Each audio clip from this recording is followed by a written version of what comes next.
Dictation start होगी 3 second बाद। Start.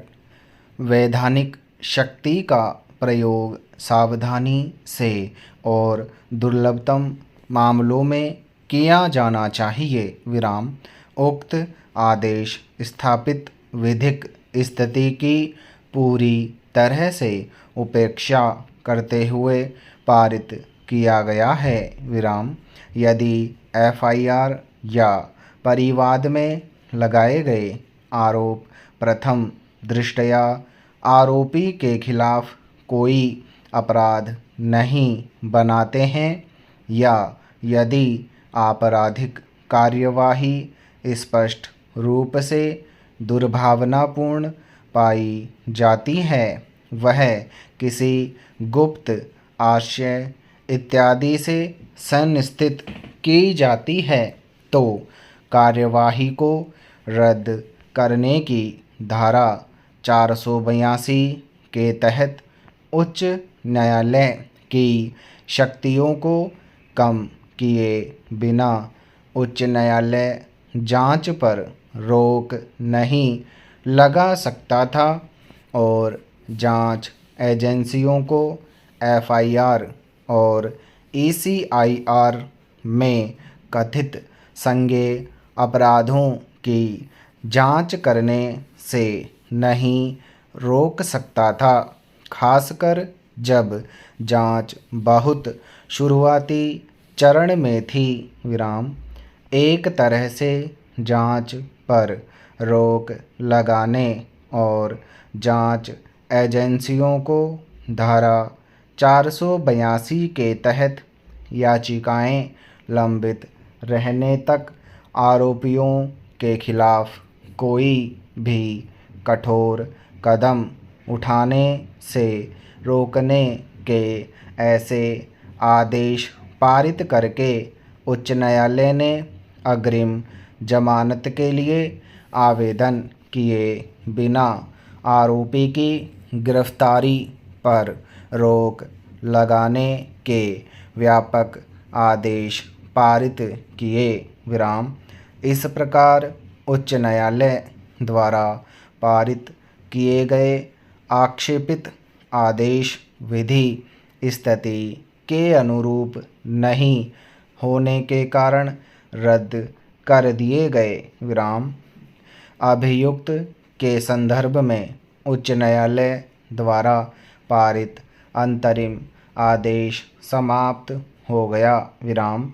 इस न्यायालय के समक्ष एक बड़ी चुनौती गवाहों की शत्रुता के बीच एक निष्पक्ष सुनवाई सुनिश्चित करना है। विराम। निसंदेह गवाह न्याय को घर लाने में बहुत महत्वपूर्ण भूमिका निभाते हैं, विशेष रूप से अदालती मुकदमों की प्रतिकूल प्रणाली में, जहां अभियोजन पक्ष पर न्याय की अदालतों के समक्ष तथ्यों से परिचित व्यक्तियों को लाकर अभियुक्त के अपराध को साबित करने की जिम्मेदारी होती है। विराम। उनकी गवाही कानून की अदालत के समक्ष मुकदमे के भाग्य को निर्धारित करती है, जिसके बिना अदालत रडार के बिना समुद्र में एक नाविक की तरह होगी। विराम। यदि कोई गवाह अतिरंजित कारणों से शत्रुतापूर्ण हो जाता है और अप्रकाशित सत्य को साबित करने के लिए अनिच्छुक होता है, तो यह न्याय के प्रशासन को अपरिवर्तनीय क्षति पहुंचाएगा और आपराधिक न्याय प्रणाली की प्रभावशीलता और विश्वसनीयता में बड़े पैमाने पर समाज का विश्वास क्षीण और चकनाचूर हो जाएगा। विराम। पैरा। गवाहों द्वारा न्यायालय के समक्ष अपने बयान वापस लेने और शत्रुतापूर्ण होने के कारणों को स्पष्ट रूप से समझाया।